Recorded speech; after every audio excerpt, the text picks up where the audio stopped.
어머니, 지금 저 의심하세요?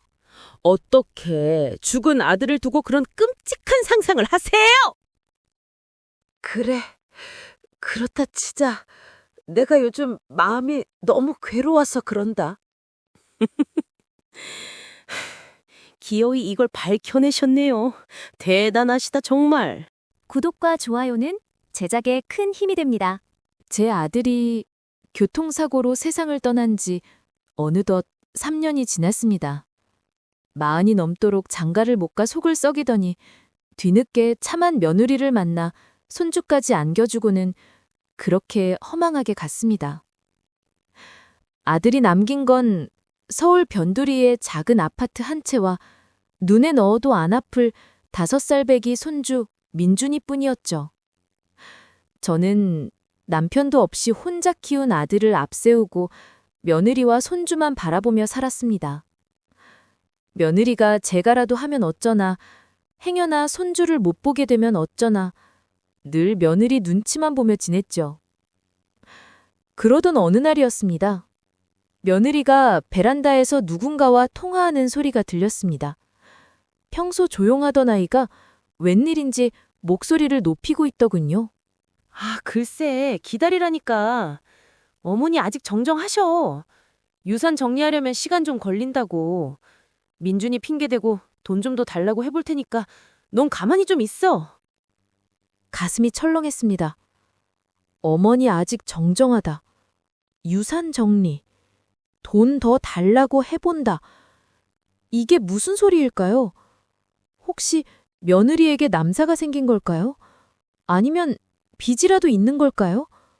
불안한 마음에 며느리를 불렀지만 그녀는 친정 오빠랑 통화했다며 황급히 전화를 끊었습니다. 그날 이후 제 의심은 걷잡을 수 없이 커졌습니다. 손주 민준이를 데리고 놀이터에 나갔을 때였습니다. 아이고, 민준이는 볼수록 영순 씨네 아들 안 닮았어. 아들은 쌍꺼풀도 진하고 코도 오똑하니 서구적이었는데 얜 누굴 닮아 이렇게 밋밋해?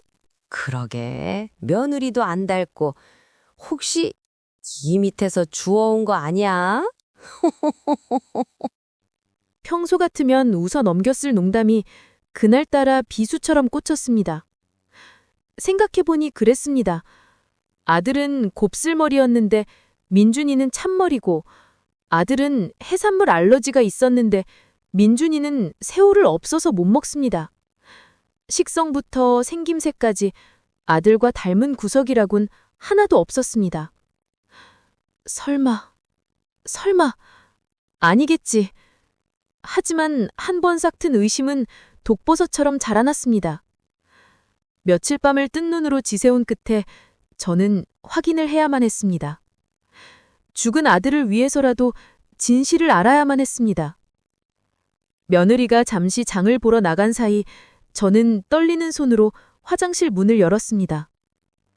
손주 민준이가 쓰는 칫솔.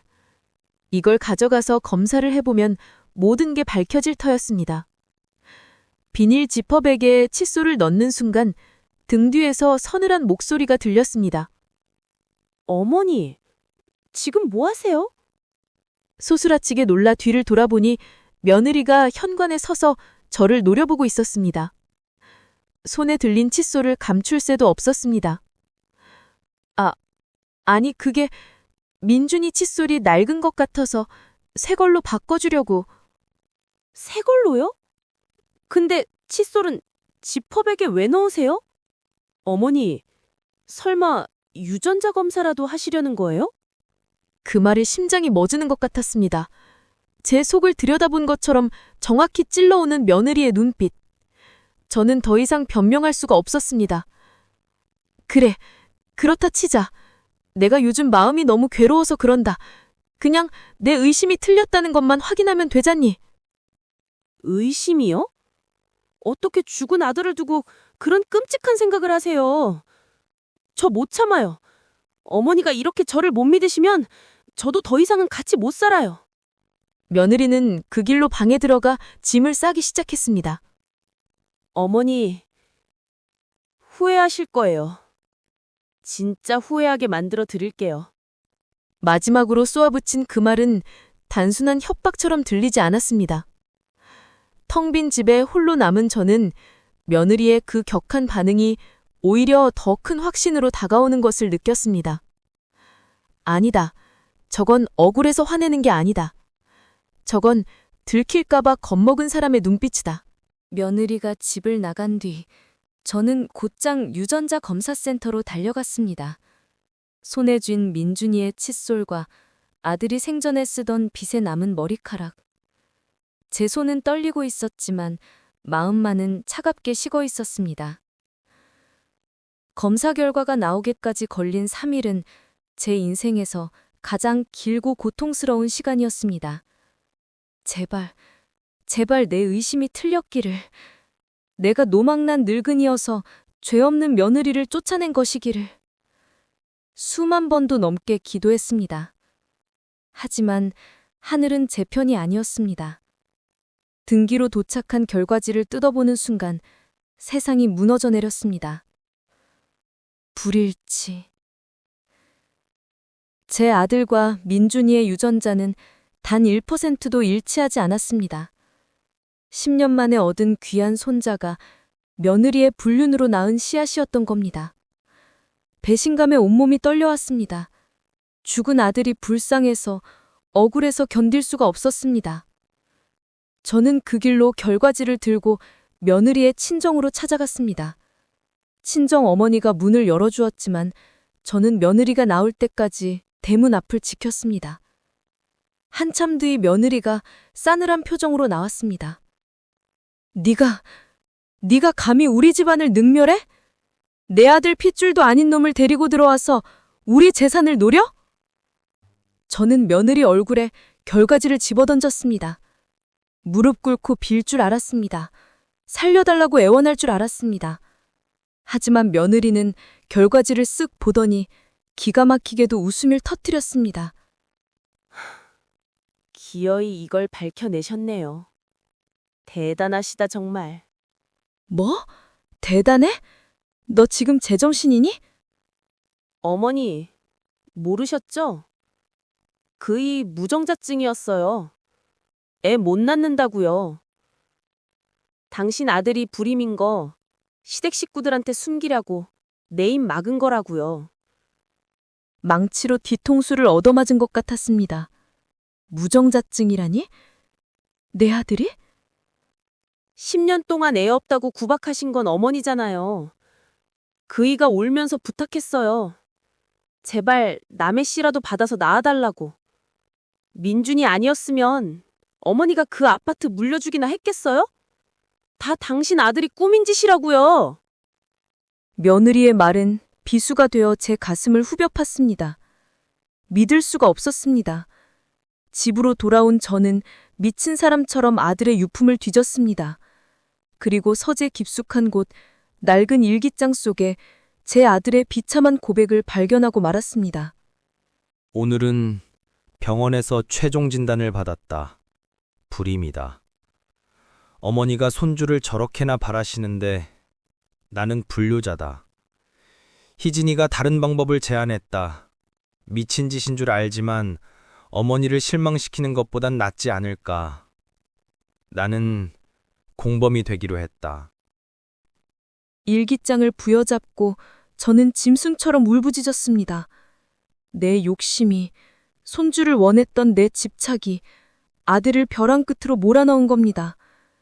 아들은 저를 위해 평생을 속였고 며느리는 그 비밀을 무기로 저를 조종해왔습니다. 모든 진실이 밝혀진 지금 제 앞에는 끔찍한 선택지만이 남아 있었습니다. 아들의 일기장을 덮고 저는 밤새 한숨도 자지 못했습니다. 내 아들도 공범이었고 며느리는 사기꾼이었습니다.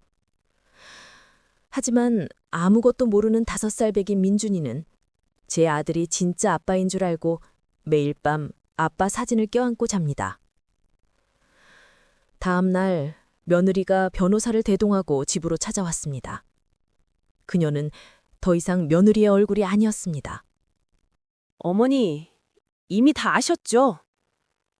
그이도 동의한 일이었으니 민준이는 법적으로 친생자 추정을 받아요.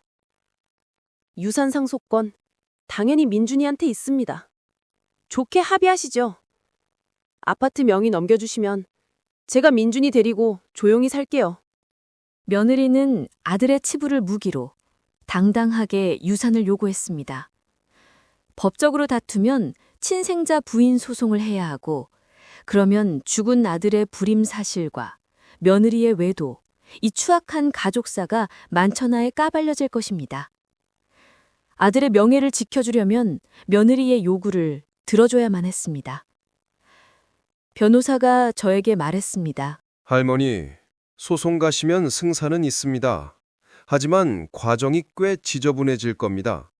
아드님 명예도 실추될 거고요. 무엇보다 민준이가 받을 상처는 감당하실 수 있겠습니까? 민준이. 저는 멀리서 장난감을 가지고 노는 민준이를 바라보았습니다. 저 아이가 무슨 죄가 있을까요? 어른들의 욕심 때문에 태어나 거짓된 아빠를 사랑하게 된 죄밖에 없는 아이.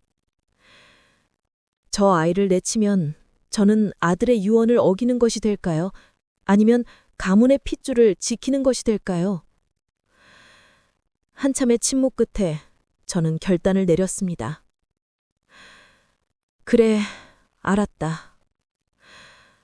아파트는 민준이 앞으로 해주마. 잘 생각하셨어요, 어머니. 진작 그러셨으면 단, 조건이 있다. 이 아파트 민준이가 성인이 될 때까지는 신탁으로 묶어둘 거다. 네 마음대로 팔지도 담보 잡히지도 못하게. 그리고 너는 민준이 친권 포기해라.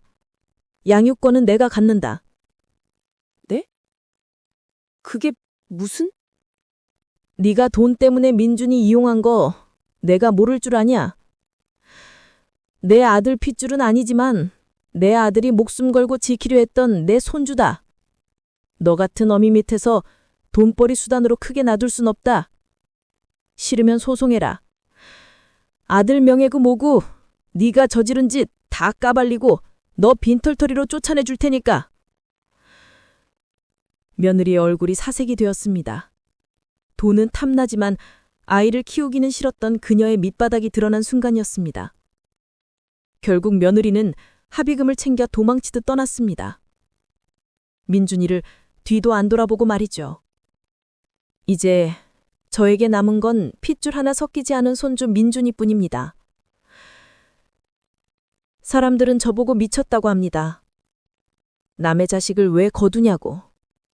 하지만 민준이가 웃으며 할머니 하고 부를 때면 저는 죽은 아들이 저를 보고 웃는 것만 같습니다.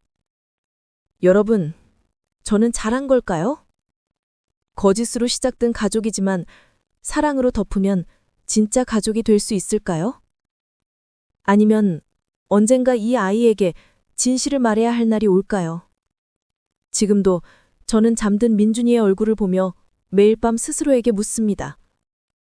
하지만 한 가지 확실한 건 이 아이는 제 아들이 세상에 남긴 가장 아픈 사랑의 증거라는 사실입니다. 거짓된 핏줄. 하지만 진짜였던 사랑. 여러분이라면 어떤 선택을 하시겠습니까? 댓글로 여러분의 생각을 들려주세요.